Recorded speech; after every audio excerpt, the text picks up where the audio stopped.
Izhodišče za današnjo razpravo pa je raziskava znotraj projekta Priložnosti in nevarnosti spletnih zdravstvenih skupnosti za zdravstvo, ki jo je izvedla doktorica Sara Atanasova s FDV, vodja celotnega projekta pa je dr. Gregor Petrič, tako projekt kot raziskava pa je potekala v sodelovanju z Onkološkim inštitutom in dr. Rokom Petričem. Predlagam, da si za začetek pogledamo osnovna empirična izhodišča, ki jih bo predstavila doktorica Atanasova, prosim. Lepo pozdravljeni. Sem Sara Atanasova, docentka in raziskovalka Centra za metodologijo in informatiko na Fakulteti za družbene vede v Ljubljani. In v svojem delu se ukvarjam z raziskovanjem fenomenov informacijske družbe, natančneje s proučevanjem spletnih zdravstvenih skupnosti, z zdravjem povezanimi spletnimi informacijami, digitalno posredovanjem odnosom pacient-zdravnik in s področjem digitalnega zdravja na splošno. V današnji kratki predstavitvi z naslovom Spletne zdravjem povezane informacije in vloga spletnih zdravstvenih skupnosti vam bom predstavila nekaj pomembnih ugotovitev in rezultatov našega projekta Priložnosti in nevarnosti spletnih zdravstvenih skupnosti za zdravstvo, ki ga vodi Gregor Petrič in je financiran s strani Javne agencije za raziskovalno dejavnost Republike Slovenije. Projekt pa je potekal v sodelovanju z Onkološkim inštitutom v Ljubljani in Med-Overnet. Ugotovitve in rezultati predstavitve se bodo nanašale na teme spletno iskanje informacij povezanih z zdravjem, vloga spletnih zdravstvenih skupnosti, pomen e-zdravstvene pismenosti in prednosti in izzivi spletnih zdravjem povezanih informacij. Že od začetka razvoja interneta za vsakdanjo uporabo so bile z zdravjem povezane informacije ene izmed najbolj iskanih tem. V času pandemije koronavirusa pa se po podatkih Eurostata ni drastično povečal delež posameznikov iz Evropske unije, ki na spletu iščejo z zdravjem povezane informacije.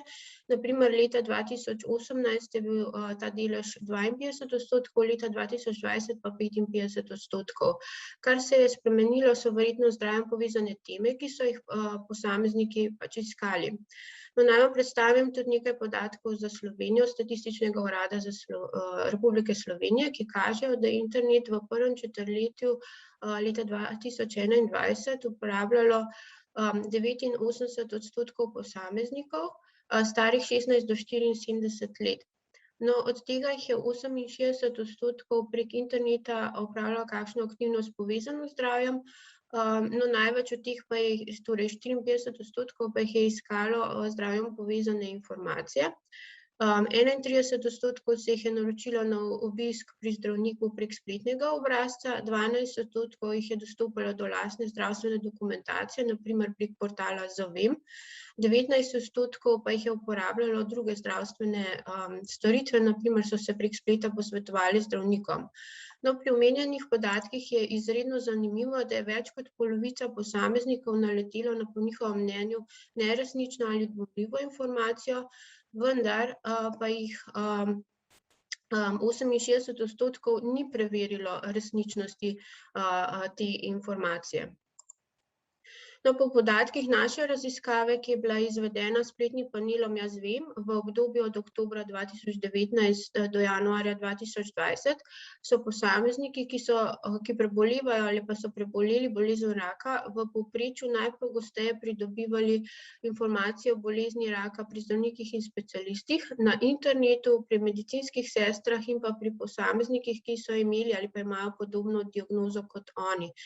Te 4 vire so tudi ocenili, da so pri njih dobili najbolj koristne informacije. Na internetu pa so v povprečju najpogosteje iskali prek spletnih iskalnikov, specializiranih spletnih mestih povezanih z zdravjem, na Med-Overnet, v spletnih enciklopedijah in pa na spletnih mestih zdravstvenih ustanov. Na internetu pa so najpogosteje iskali informacije o izkušnjah s potekom bolezni, o simptomih bolezni in o načinih in procesih zdravljenja. Internet je tako eden izmed pogostih virov z zdravjem povezanih informacij, pri tem pa so spletne zdravstvene skupnosti, kot je na primer tudi Med-Overnet, eden izmed pomembnejših virov. Raziskave tudi iz tujine kažejo, da spletne zdravstvene skupnosti so postale ključni vir za izmenjavo z zdravjem povezanih informacij in so ena izmed najpopularnejših oblik spletnih skupnosti. Spletne zdravstvene skupnosti so lahko vezane na različne informacijske in tehnične platforme in združujejo paciente, skrbnike in druge zainteresirane v teme zdravja. Ti pa lahko v okviru skupnosti na eni strani stopijo v stik z moderatorji, zdravniki, na drugi strani pa si lahko z drugimi uporabniki delijo z zdravjem povezane informacije. Si delijo nasvete, socialno oporo, interese in pa tudi mnenje. Kar je pomembno poudariti, da tako na eni strani vsebine informacije o spletnih zdravstvenih skupnosti kreirajo, ustvarjajo moderatorji zdravniki, na drugi strani pa to počnejo uporabniki sami. To pa lahko počnejo prek različnih virov informacij in storitev. Novodobne spletne zdravstvene skupnosti vključujejo tako prostore podpornih skupin, zdravstvene posvetovalnice, zasebno naravnane 1-na-1 posvete z zdravnikom. Uporabniki lahko vključujejo svoje podatke iz naprav za samosledenje ali mobilnih aplikacij. Znotraj spletnih zdravstvenih skupnosti si lahko oblikujejo personalizirane zdravstvene kartoteke in predvsem v ameriškem prostoru imajo lahko tudi dostop do kliničnih študij.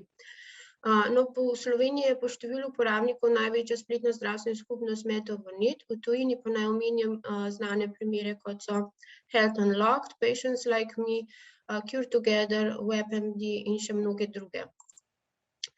Kot sem poudarila, se v okviru spletnih zdravstvenih skupnosti ustvari velik del zdravjem povezanih informacij na spletu, te ustvarjajo pa posamezniki, ki nimajo nujno strokovnega mnenja, zato je ključnega pomena e-zdravstvena pismenost. Predno se pa bolj posvetim temu konceptu, naj zelo na kratko opišem širši družbeni kontekst, ki je privedel do spremenjenih potreb na področju zdravstva. Torej, že od sredine 20. stoletja so se pojavili premisleki o tem tako imenovanem biomedicinskem modelu zdravja, v okviru katerega je pacient obravnavan kot pasivni prejemnik terapij in odvisen od zdravnikov. In premik je vodil v tako imenovan biopsihosocialni model zdravja ali tako imenovan na pacientu osredotočen pristop, ki pacienta vidi kot aktivnega oblikovalca svojega zdravja. Z vstopom interneta v vsakdanjo uporabo od 90. let prejšnjega stoletja naprej je to posamezniku omogočilo večji dostop do različnih tudi z zdravjem povezanih informacij in to je skupaj s tendencami po aktivnem pacientu vodilo do preoblikovanja pričakovanj tako od pacientov kot tudi od zdravnikov. Na eni strani se od pacientov pričakuje, da poseduje ali pridobi določeno znanje povezano z njegovim zdravjem, saj le tako lahko aktivno sodeluje pri soodločanju v interakciji z zdravnikom. Od zdravnikov pa se seveda pričakuje, da so eden izmed ključnih virov za oblikovanje zdravstvene pismenosti pacientov in da ga primerno vključijo v skupno odločanje in z njim tudi dobro komunicirajo. V primeru, ko gre za spletne zdravjem povezane informacije, ključnega pomena e-zdravstvena pismenost, ki jo opredelimo kot zmožnost posameznika, da učinkovito in pomenljivo upravlja obsežne in različne spletne prostore in vključuje zavedanje različnih spletnih virov, prepoznavanje kvalitete in pomena spletnih informacij, razumevanje spletnih informacij, zaznano učinkovitost uporabe spletnih informacij, preverjanje spletnih informacij in pa pametno upravljanje spletnih iskalnikov in storitev. Naše in pa tudi druge raziskave so pokazale, da je e-zdravstvena pismenost eden izmed ključnih dejavnikov opolnomočenja pacientov. V eni izmed naših raziskav smo tudi ugotovili, da je e-zdravstvena pismenost ena ključnih dejavnikov pri razvijanju komunikacijskih veščin v interakciji zdravnikov.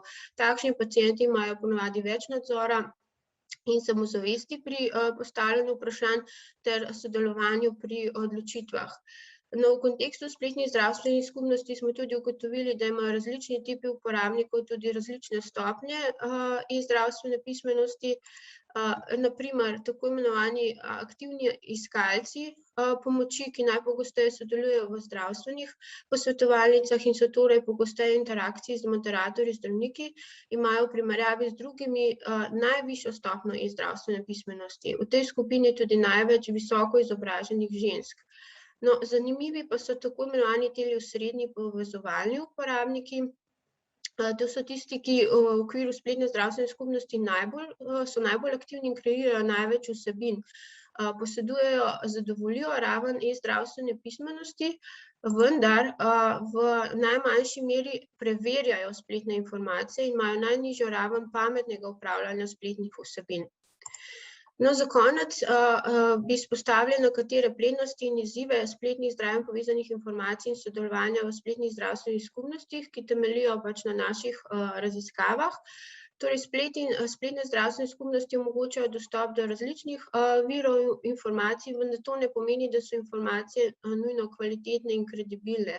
Poleg tega lahko velika količina informacij vodi v preobremenjenost in zmedenost posameznikov, v primerih kvalitetnih informacij, pa seveda to lahko vodi v izboljšan proces odločanja o načinih zdravljenja in bolj učinkovit odnos z zdravnikom. Zelo informiran pacient je lahko tudi izziv v dinamiki odnosa med pacienti in zdravniki.